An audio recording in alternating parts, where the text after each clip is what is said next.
Absolutely. If I were to give advice to someone that was just starting out their career in automation, I would mainly focus on learning one major system that their company uses and really focusing on that platform.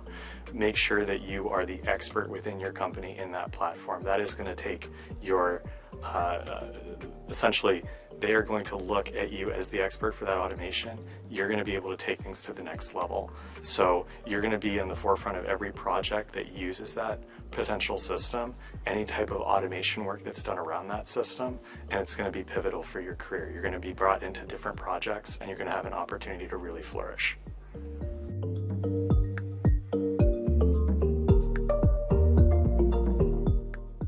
Yeah, some advice that I received from an automation expert that really helped me grow.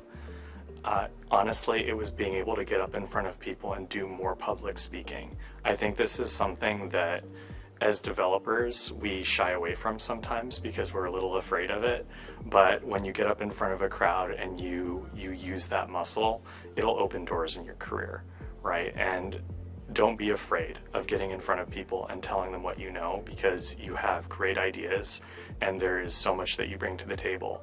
And just because right now you're not particularly good at articulating that just like coding is a skill that you can learn.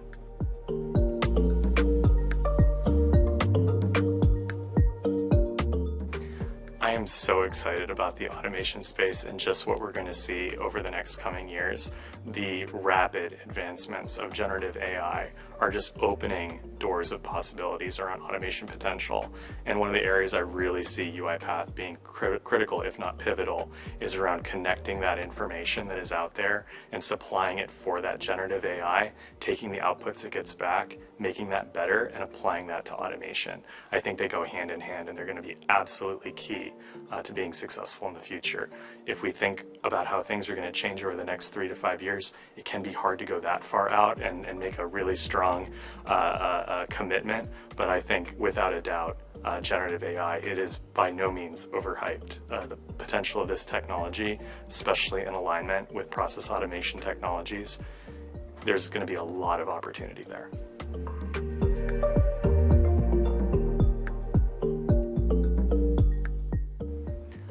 I'm going to cheat here and I'm going to say 2 if you'll let me. I think data service and UiPath Apps in particular are going to make a really winning combination over the next several years. I'm very excited also to see how they interweave with Action Center. I think the combination of these 3 technologies in particular is going to allow us to drive more process automation. So if you look at things like end-to-end long-running workflows, I think that's going to be a ripe area where the UiPath automation stack can be applied as it grows. So I'm very excited to see the potential around that.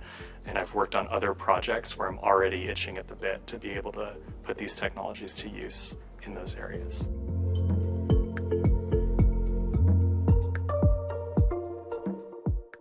That's a really good question. I think one of the areas that they should always be thinking of when it comes to applying UiPath Apps is around this concept of citizen development. I believe that products like UiPath Apps lower the barrier of entry, so you don't have to be a full-blown RPA developer to build really powerful, really good-looking applications. A lot of it is just making sure you're following best practices, and a lot of those are being established by the community, by MVPs like myself and others. So we're going out there and paving the way for you so that it's easy for you to follow in behind and build some really incredible stuff.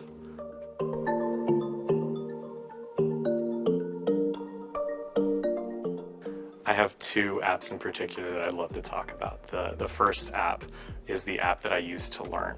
I built an app every single time UiPath pushed out a new release, which typically happens monthly.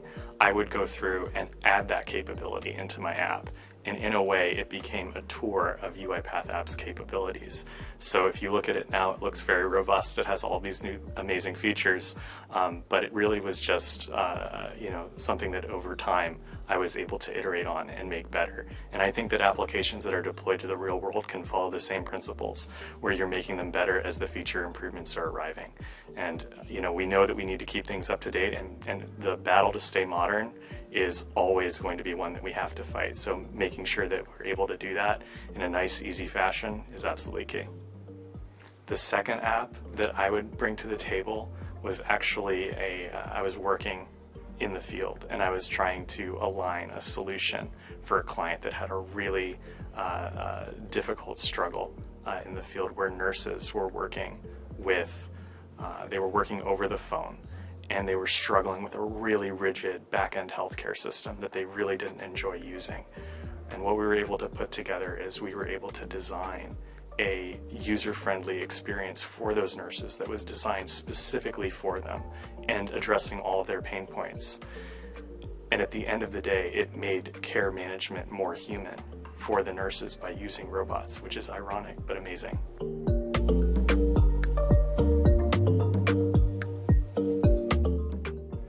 That's a really good question. There's a lot of saturation, I think, in the app building market.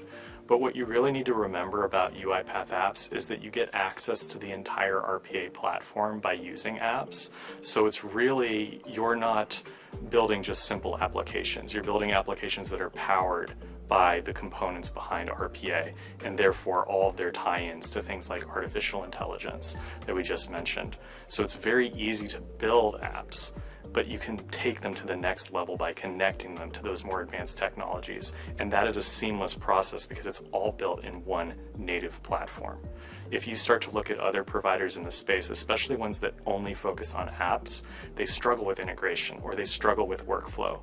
And so it's really important to make sure you're picking a holistic platform that can handle all of the different types of requirements that might come up on your project.